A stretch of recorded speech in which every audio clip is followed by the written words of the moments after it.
Good morning students, this is chapter 3 of science, वस्त्र निर्माण रेशे। ठीक है, आपका थर्ड चैप्टर की रीडिंग हम स्टार्ट कर रहे हैं। थर्ड चैप्टर आपका क्या, वस्त्र निर्माण यानी कपड़ों का निर्माण, कपड़े कैसे बनाए जाते हैं यानी रेशे। ठीक है, रेशों से ही तो कपड़ा बनाया जाता है, तो रेशों के बारे में इस चैप्टर में हम आपकी रीडिंग करेंगे। रीडिंग स्टार्ट करते हैं। भोजन के पश्चात मानव की प्रमुख आवश्यकता वस्त्र हैं। पुराने समय में मानव वृक्षों की पत्तियों तथा छालों द्वारा अपने शरीर को ठंड तथा गर्मी से रक्षा करने के लिए प्रयोग करता था। वस्त्रों के लिए पदार्थों के चुनाव में जलवायु की बहुत महत्वपूर्ण भूमिका होती है। वस्त्र सुरक्षा तथा आराम प्रदान करने के लिए ही पहने जाते हैं। वस्त्र विभिन्न प्रकार के कपड़ों से बनाए जा सकते हैं। सूती कपड़े से बने वस्त्र गर्मियों में तथा ऊन से बने वस्त्र सर्दियों में आरामदायक होते हैं। तो इस पैरा में बेटा क्या दिया है, देखिए भोजन के सबसे पहली आवश्यकता क्या है मनुष्य की, भोजन। उसके बाद दूसरी आवश्यकता वस्त्र। ठीक है, अब पुराने समय में क्या होता था, पहले कपड़े तो होते नहीं थे, तो मानव क्या करता था, वृक्षों की पत्तियाँ होती थी या छाल यानी जो उसके तने पर छाल होती है उससे अपने शरीर को ढकते थे। अब कपड़े हम कैसे मौसम के हिसाब से पहनते हैं भाई, सर्दियों में हम कैसे पहनते हैं, गर्म कपड़े, और गर्मियों में हम ठंडे कपड़े पहनते हैं। ठीक है, अब आते हैं वस्त्र निर्माण हेतु महत्वपूर्ण पदार्थ। वस्त्र निर्माण से संबंधित पदार्थों को दो भागों में विभाजित किया जा सकता है, मानव निर्मित पदार्थ तथा प्राकृतिक पदार्थ। ठीक है, दो भागों में डिवाइड करते हैं। एक तो मानव निर्मित यानी मनुष्य के द्वारा जो बनाया गया पदार्थ है वो, और दूसरा क्या होता है प्राकृतिक यानी जो प्रकृति द्वारा बनाया गया है। सबसे पहला हम पढ़ते हैं मानव निर्मित या कृत्रिम रेशे। लंबे समय से मनुष्य अपनी आवश्यकताओं की पूर्ति के लिए कृत्रिम रेशों का निर्माण कर रहा है। ये विभिन्न गुणों जैसे मजबूती, सलवटे न पड़ना, धोना तथा सुखाना आदि के कारण अत्यधिक लोकप्रिय हो रहे हैं। इनकी कीमत प्राकृतिक रेशों की अपेक्षा कम होती है। मानव द्वारा निर्मित कुछ रेशे हैं रेयॉन, नायलॉन, पॉलिएस्टर आदि। ठीक है, ये मानव के द्वारा बनाए गए हैं। मानव निर्मित रेशों के गुण। ठीक है, इनके गुण क्या होते हैं, मानव निर्मित रेशों के गुण निम्नलिखित हैं।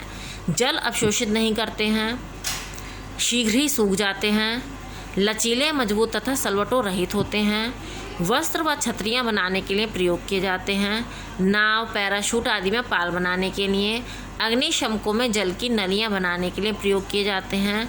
एक्रिलिक रेशा ऊन के समान लगता है, इसका प्रयोग स्वेटर, शॉल, कंबल, कालीन आदि बनाने के लिए भी किया जाता है। देखिए रोचक तथ्य एक आपका यहाँ दिया है, क्या दिया है, नायलॉन पहला मानव निर्मित रेशा था। सबसे पहले मानव ने अपने द्वारा कौन सा बनाया, नायलॉन। इसका निर्माण न्यूयॉर्क तथा लंदन में लगभग एक ही समय पर किया गया था, इसलिए इसका नाम न्यूयॉर्क तथा लंदन की संधि से नायलॉन रखा गया। इसकी खोज 1935 में हुई। ठीक है, अब नेक्स्ट आगे आते हैं। अब आता है प्राकृतिक रेशे। ठीक है, वो तो आपने मानव निर्मित पढ़े, अब है प्राकृतिक रेशे। प्राकृतिक रेशे पेड़ पौधों तथा जीव जंतुओं द्वारा प्राप्त होते हैं। इन रेशों से बने कपड़ों में विशेष गुण होते हैं जो इन्हें लोकप्रिय बनाते हैं। ये रेशे लंबे व चमकदार होते हैं, इसी कारण इनसे आसानी से सूत काटा जा सकता है। ऊन व रेशम जंतुओं से प्राप्त रेशे हैं। ऊन भेड़ से तथा रेशम कोकून से प्राप्त होता है। कपास एक रेशेदार पौधा है, लेकिन सभी पौधों से प्राप्त रेशों से वस्त्र नहीं बनाए जा सकते। प्राकृतिक रेशों को हम उनके प्राप्ति के आधार पर दो वर्गों में विभाजित कर सकते हैं, पेड़ पौधों से प्राप्त रेशे तथा जंतु से प्राप्त रेशे। ठीक है, पेड़ पौधों से भी प्राप्त होते हैं और जंतुओं से भी प्राप्त होते हैं। अब पहला आता है पेड़ पौधों से प्राप्त होने वाले रेशे। बहुत से पेड़ पौधों द्वारा विभिन्न प्रकार के रेशे प्राप्त होते हैं। जूट के पौधे की टहनी में रेशे होते हैं। पटसन के रेशे उसके तने पर मिलते हैं। नारियल की जटा एक अत्यंत मजबूत रेशा है जो नारियल के फलों के रेशों से प्राप्त होती है। केले के पेड़ की पत्तियों में रेशे होते हैं। रेशम, रुई आदि भी पेड़ पौधों से प्राप्त होती है। अब आता है रेशम। यह एक मजबूत चमकदार रेशा है जो कोकून क्या होता है, रेशम का कीड़ा होता है, से प्राप्त होता है। यह कीड़ा शहतूत की पत्तियों पर पाया जाता है। रेशम को वस्त्रों की रानी कहा जाता है, यानी रेशम को सबसे अच्छा माना जाता है। सर्वोत्तम रेशम कीड़े के बच्चे द्वारा बनाया जाता है, इसे बोम्बेक्स मोरी कहते हैं। यह एक शुद्ध सफ़ेद रंग के रेशम का निर्माण करता है। यह बहुत उत्तम व चमकदार होता है। इस कपड़े को प्रायः मलबेरी सिल्क कहा जाता है। रेशम कीट का जीवन। एक मादा बॉम्बेक्स मोरी ग्रीष्म ऋतु में लगभग 200 से 500 अंडे देती है। यह अंडे हल्के पीले रंग के होते हैं। रेशम कीड़े के जीवन में 4 चरण होते हैं: अंडा, लार्वा, प्यूपा तथा वयस्क। सबसे पहले अंडा हुआ, उससे लार्वा बनेगा, फिर प्यूपा बनेगा तथा वयस्क बनेगा। शुरुआत में इन कीटों को बहुत अधिक भूख लगती है और ये केवल ताज़ी शहतूत की पत्तियां खाते हैं। जब इनमें वृद्धि होती है तो यह कीट अपने आकार से 10 गुना तक बढ़ जाता है और अपनी त्वचा को 4 बार गिराता है। उसके आयु काल के ये चरण आवर्त कहलाते हैं।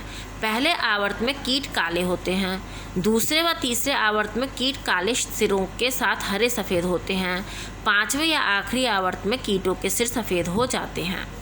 प्रत्येक आवर्त में कीट की 6 वास्तविक टांगें तथा शरीर के पिछले भाग पर काल्पनिक टांगों के 5 जोड़े होते हैं।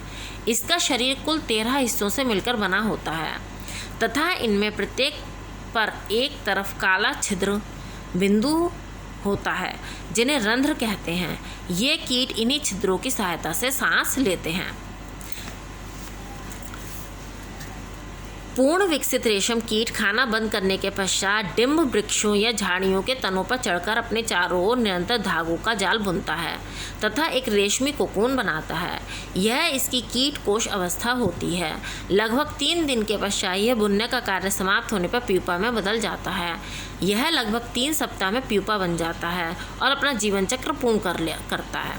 जब प्यूपा पतंगा बनता है तो यह कोकून को फोड़कर बाहर निकाल देता है तथा रेशम के लंबे धागों को छोटे छोटे टुकड़ों में तोड़ देता है। ठीक है, रोचक तथ्य देखिए।